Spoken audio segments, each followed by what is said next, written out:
ગુજરાતની જનતા હવે સમજી ગઈ છે કે એમને પરિવારવાદ નથી જોતો, એમને જોઈએ છે તો ખાલી બસ વિકાસ અને વિકાસ। કેમ? કારણ કે જેટલું પણ તમે ટેક્સ ભરો છો તો તમને સામે શું મળે છે, સવાલ લોકો પૂછી રહ્યા છે। અને આવું જ કંઈક હવે બની રહ્યું છે જૂનાગઢની અંદર। પરિવારવાદ ખતમ કરવા ઉપર કોઈ પક્ષ નહીં, પરંતુ હવે જનતા ઉતરી આવી છે।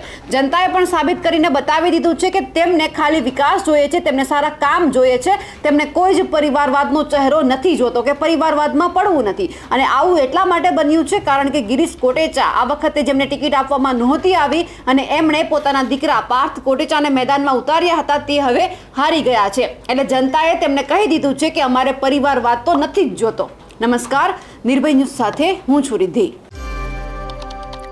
ગુજરાતમાં સ્થાનિક સ્વરાજની ચૂંટણી જ્યારથી જાહેર થઈ છે ત્યારથી બધાના લોકોના મનમાં એક જ સવાલ હતો કે જે 66 નગરપાલિકા છે એમની સાથે એક મહાનગરપાલિકા, એટલે આ વખતે શું થવાનું છે। અને એ પણ જૂનાગઢ મહાનગરપાલિકા, જેમાં સતત એક જ ચહેરો ડેપ્યુટી મેયર તરીકે જો હોદ્દા ઉપર હોય અને કામ ન થતા હોય તો સ્વાભાવિક છે કે લોકોમાં નારાજગી હોય છે।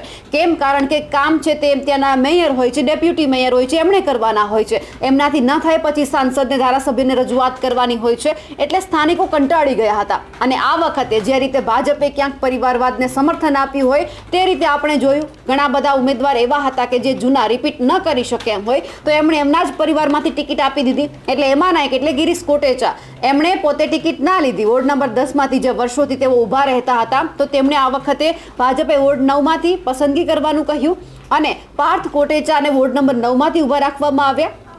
સવાલ એ છે કે લોકોને હવે કોઈ જ પક્ષ નથી જોતો, લોકોને ભાજપ પણ નથી જોતું, કોંગ્રેસ પણ નથી જોતું, કારણ કે આ વખતે વોર્ડ નંબર 9માં જે પાર્થ કોટેચાની સામે જે વ્યક્તિ ઊભા હતા તે જીતી ગયા છે। એટલે અહીંયા સ્વાભાવિક અને આપણી સામે એક વાત એ પણ આવે છે કે લોકો હવે સમજી ગયા છે કે અમારે બસ જોઈએ છે તો સારા કામ, પાયાની સુવિધા, ના કે અમારે કોઈ પરિવારવાદનો ચહેરો। એટલે હવે ગિરીશ કોટેચા હોય કે કોઈ પણ ઉમેદવાર હોય તેમણે અને ખાસ કરીને તમામ પક્ષે એ સમજવાની જરૂર છે કે તેમને શું જોઈએ છે, લોકોને શું જોઈએ છે તે આપો। કોઈ વ્યક્તિ છે, ઉમેદવાર છે, ભલે ઘણા બધા વર્ષોથી સત્તામાં હોય છે, એ કહે છે એમ ના કરો, પરંતુ જનતા શું કહે છે એ સાંભળો અને પછી ટિકિટ આપો, નહીતર પછી ભાજપમાં આવું પરિણામ હંમેશા આપણને જોવા મળશે કે આ એક દાખલો છે કે પરિવારવાદ હવે તમારે નાબૂદ કરવાની જરૂર છે। ભલે તમે નથી બોલતા પરિવારવાદ ઉપર, પણ તમારે એ નાબૂદ કરવાનો છે। અને જનતાએ સ્પષ્ટ શબ્દોમાં ગિરીશ કોટેચાને કહી દીધું છે કે હવે પરિવારવાદ અમે નહીં ચલાવીએ,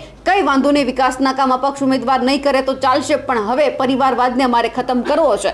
પાર્થ કોટેચા હારી ગયા છે, તેમના ઉપર જે એમના પિતા છે ગિરીશ કોટેચા, તેમણે શું કહ્યું છે, અને ખાસ કરીને જૂનાગઢમાં હજુ એક ચહેરો ફેમસ હતો અને એ હતા કોંગ્રેસના અંજલિ આહિર, તે પણ હારી ગયા છે, તેમને પણ સાંભળીએ। અને જે અપક્ષ ઉમેદવાર વિજેતા બન્યા છે તે શું કહી રહ્યા છે તે સાંભળીએ।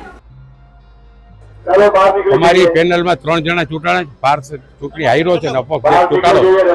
ભારતીય જનતા પાર્ટીમાં રહીને મજા આવે છે। આજે મારી 3 સીટ તો આવી મારી પેનલની, મારો વોર્ડ 10 નંબર હતો, 7 વાર ત્યાં ચૂંટાણો હતો, આ વખતે મને 9 નંબરમાંથી આવી। ચૂંટણીમાં હારજીત થાય ભાઈ, ક્રિકેટના મેચમાં પણ હારજીત થતી હોય તો ચૂંટણીમાં હારજીત થાય, પાર્ટી આનાથી વધારે સારું કામ કરાવશે। મારું નામ અંજલિ આહિર છે, આપ સૌ જાણો જ છો। અને ફર્સ્ટ ઓફ ઓલ તો બધા મીડિયાને અને બધી જનતાને થેન્ક યુ સો મચ કે મને આટલી બધી હાઇલાઇટ આપી। ખરેખર એને લાયક તમે બધાય છો કે દુનિયા સુધીને કોઈ સારી વસ્તુ પહોંચાડવા માટે। અને આજે મને કહેતા બહુ પ્રાઉડ થાય છે કે હું હારી ગઈ છું, એનું મને કોઈ દુઃખ નથી, પણ મને જીત હું એ માનું છું કે પ્રથમ વખતમાં મને 1640 મત મને મળ્યા છે કે લોકોએ ખાલી મને એટલી ઉંમર જોઈને કે મારી કંઈ પણ એમને મારામાં સારું જોયું હશે તો એમને મને 1640 મતે મને આપી છે। અને મારા માટે એ જ ખરી જીત છે, કારણ કે હું એટલું જ કહેવા માંગુ છું કે 1640 ને, કારણ કે જે બધાને તો ખબર જ હશે કે કયા લોકોએ મને મત આપ્યો છે, બધાને દિલથી થેન્ક યુ। અને તમારી અંજલિ કમિંગ સૂન પાછી આવશે, કારણ કે એ કહું છું કે જે જીતેલાઓ છે એમને બધાને દ્વારકાધીશની બ્લેસિંગ્સ છે।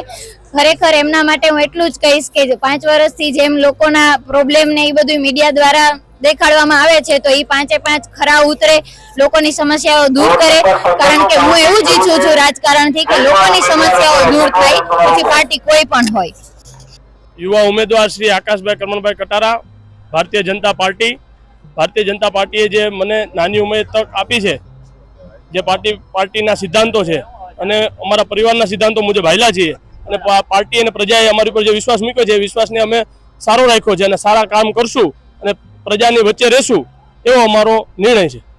તમારી જીતને તમે પક્ષથી જીત જુઓ છો કે પારિવારિક જીત જુઓ છો? પક્ષ ને પારિવારિક અને મારા પપ્પાના જે વર્ષોથી કામ કરેલા છે, મારા કાકાના જે કામ કરેલા છે અને પરિવારના સિદ્ધાંત ઉપર અને ભારતીય જનતા પાર્ટીના જે સેવાના કાર્યો કરે છે એના હિસાબે અમને પ્રજા ચૂંટીને મોકલે છે. આગામી દિવસોમાં શું કામ કરશો? વોર્ડ નંબર 9 ને અને ભવનાથ તીર્થ ક્ષેત્રને સારામાં સારું બ્યુટિફિકેશન બનાવશું એવો અમારો દ્રઢ સિદ્ધાંત છે.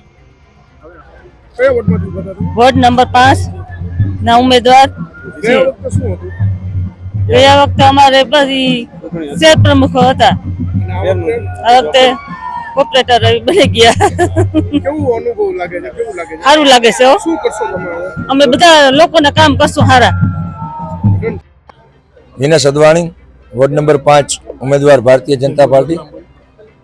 આજે જુનાગઢની જનતાએ ભારતીય જનતા પાર્ટીની વિચારધારા તેમજ ભારતીય જનતા પાર્ટીના કાર્યકરો વિશ્વાસ દર્શાવી અને જનતાએ જે રીતે અમને જંગી બહુમતીથી જીતાડ્યા છે તે બદલ જનતાનો ખૂબ ખૂબ આભાર. જે રીતે અત્યારે ક્યાંક ને ક્યાંક આપણે જુનાગઢમાં આ બધું જોઈ રહ્યા છીએ કે હવે લોકો સમજી ગયા છે કે લોકોને ખરેખર શું જોઈએ છે. પરિવારવાદ જે અત્યાર સુધી કોંગ્રેસ ઉપર આરોપ લાગતો હતો તે ભાજપમાં જ હતો, હવે એ પણ સ્પષ્ટ થયો છે, પણ જનતાએ તેમને સ્વીકાર્યો નથી. અમારા અહેવાલને લઈને આપનું શું કહેવું છે કમેન્ટ કરીને ચોક્કસથી જણાવજો. સાથે જ અમારી નિર્ભય ન્યૂઝ ચેનલને લાઇક, શેર અને સબસ્ક્રાઇબ કરવાનું ભૂલશો નહીં. નમસ્કાર.